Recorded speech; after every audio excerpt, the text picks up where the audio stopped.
Biden is slowly beginning to fill out his border team, appointing former Tucson Police Chief Chris Magnus to lead Customs and Border Protection, to lead the CBP. Magnus, a big-time progressive. In 2014, he stood alongside demonstrators in Richmond, California, where at the time he was the police chief, and hoisted a sign that read "Black Lives Matter" during protests over the deaths of Michael Brown and Eric Garner. The same Michael Brown that attacked a cop and tried to steal his gun, leading to his own getting shot to death. The police chief was protesting the death of Michael Brown. It's unbelievable. His local police unions say that Magnus violated a statute that forbids officers from engaging in politics while in uniform. And of course, this is going to be Biden's guy. Magnus also wrote this anti-Trump op-ed in the New York Times back in 2017. You see it here. Tucson's police chief, Sessions' anti-immigrant policies will make cities more dangerous. So this guy is full-blown open border, and he's going to be the new CBP guy. Can't wait to see how this turns out. We discussed all this with the #2 Republican in the House, GOP Whip Congressman Steve Scalise of Louisiana, fresh off his own trip to the southern border, and we caught up with him just a couple hours ago. So you had a strong message for President Biden. We want to take a quick listen to that. These kids are pawns in his dangerous game. It's got to stop. It was created when President Biden got rid of things like the Remain in Mexico policy. He could put that back in place tomorrow and stop this surge of illegals coming over. So, sir, we've seen a lot of people go down to the border. We've seen a lot of messages. We're watching, obviously, the cartels make a killing off this. Talk a little bit more about what needs to be done. Yeah, the situation is overwhelming and it's out of control at our border. And it was all created when President Biden did some basic things. The first thing he did was halt construction of the wall. So right now we're paying contractors not to build wall. They literally were told to abandon the work site, which has created its own problems. But the biggest change that's having an immediate impact was when President Biden got rid of the Remain in Mexico policy. That was a plan that President Trump negotiated with the president of Mexico to get Mexico to hold people that come across or try to come across illegally seeking asylum. So instead of coming into the United States where they're given basically a free pass into America and we never see them again, they were staying in Mexico and seeking asylum. Most of them, over 90% of the cases, were thrown out. So they never even made it into the United States illegally. But here you've got a case where by throwing that out the window, it has sent a message around the world, not just South and Central America, that our border is open and the drug cartels have been the biggest beneficiaries. They're literally controlling America's southern border, and they're making millions of dollars a day off of this trade, the human trafficking, the sexual assault that goes along with it. It's disgusting to see what they're doing to these young kids at the border, and then they're being held in facilities in America, the Donna Detention Facility, where literally they have cells where they're supposed to hold 33 kids. And they've got over 400 kids in each of these. And I thought it was President Biden criticizing the previous administration for things like cages. What they have is much worse. It's inhumane in the middle of a pandemic.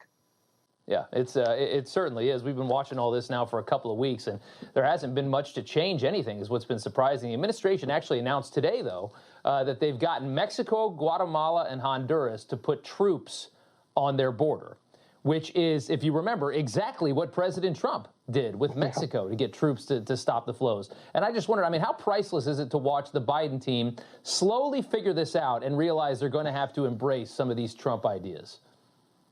Yeah, it's not complicated what needs to be done to stop this surge at our border. In fact, every Border Patrol agent we talked to, and we talked to scores of them, all said the same thing. And clearly getting the Northern Triangle countries involved again is critical, but the Remain in Mexico policy has to be reestablished. That was something President Biden got rid of at the very beginning of his administration. He can restore that. It was working. President Trump negotiated it. I don't care if you call it Biden's Remain in Mexico policy, but it worked, and now the message has to be sent across the country, across the world, that our border's not open. Biden created this problem. He can fix it. Sure. The administration also considering cash payments to these countries. I saw you had a reaction to this as well. What exactly are they trying to do here? It made a lot of people angry, the idea of it. Yeah, it's bizarre that they would create a crisis at America's border, encouraging countries to send their young people to America illegally. And then when they get overwhelmed because they botched this so bad, the Biden administration now wants to pay the countries off. How about you just stop sending out the signal that America's southern border is open. Look, you got New York giving $15,000 checks to people here illegally. Americans who pay taxes aren't getting that kind of money.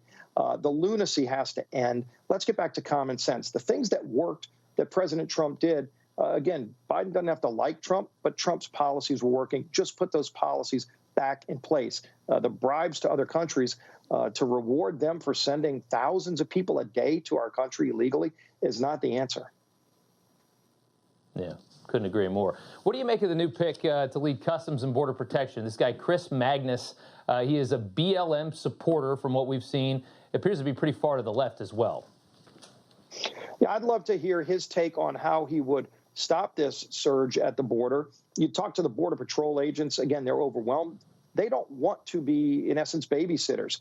They came into this job because they want to stop the flow of illegal drugs from the cartels from Mexico into the United States. And over 40% of our border agents today are being diverted away from their main job because they have to take care of these kids that are coming in at such overwhelming numbers.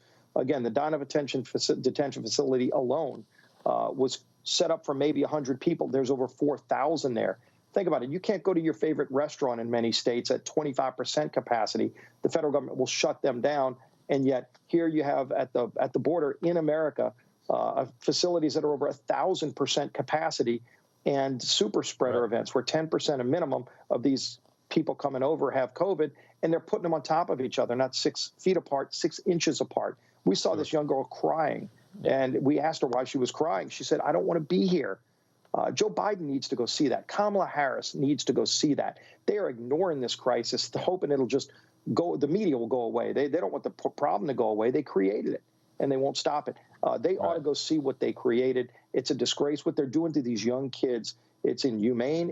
Frankly, if you look at Texas's own law on child abuse and child neglect, they're violating, Biden's folks are violating the law on child abuse and neglect and the way they're treating these kids. It's unbelievable to see. Yeah. No, it is something to see, the way this is all happening. And they won't let the media in. The last few weeks what we saw, they won't even let the media come see. Of course, yeah. Yeah, they don't. Of course, they don't want them to see it, and the media just plays along, which is just unbelievable.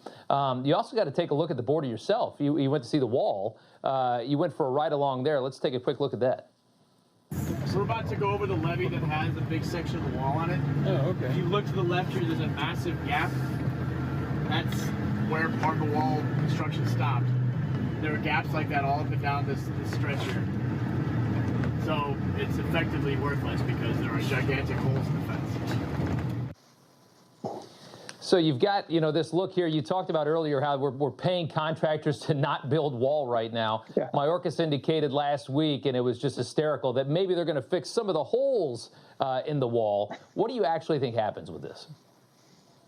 Well, again, think about the taxpayer getting fleeced here. Taxpayers are paying money to the contractors who have a contract to build the wall, but Biden literally told them to abandon the work site. They didn't even clean up the work site. So just the other day, there was a Border Patrol agent who was chasing an illegal across a section of open wall that was being constructed that's now, again, an abandoned work site. And it was at night, so he didn't see a big hole that they had dug and didn't cover up. And he went across it, hit, and severely injured himself. They said they're not even sure if he's going to be able to come back on the job. This just happened the other day. Right. So, again, they have no regard for the lives of our Border Patrol agents, let alone these kids that are coming over and the treatment they're getting, the sexual abuse that's occurring on the 40-plus day journey for many of them. This is a national disgrace what President Biden created. He broke it. He could fix it today with the stroke of a pen. And I'm calling on President Biden and Kamala Harris to come see it for themselves, first of all, but then to stop this. They can stop this today. We don't need an act of Congress. Yeah. We appropriated the money to build the wall. Just start building it again. It makes no sense whatsoever. Congressman Steve Scalise, sir, thank you so much for the time. Good to see you as always. Great being with you. Thanks. Hey, I'm Rob Finnerty. Thanks for watching. If you enjoyed this video, please join the conversation in the comments below. Don't forget to subscribe, too. Hit the bell icon to be alerted to breaking news. And remember, there's a whole lot more on Newsmax TV, America's fastest growing cable news network. Newsmax TV, we're real news for real people.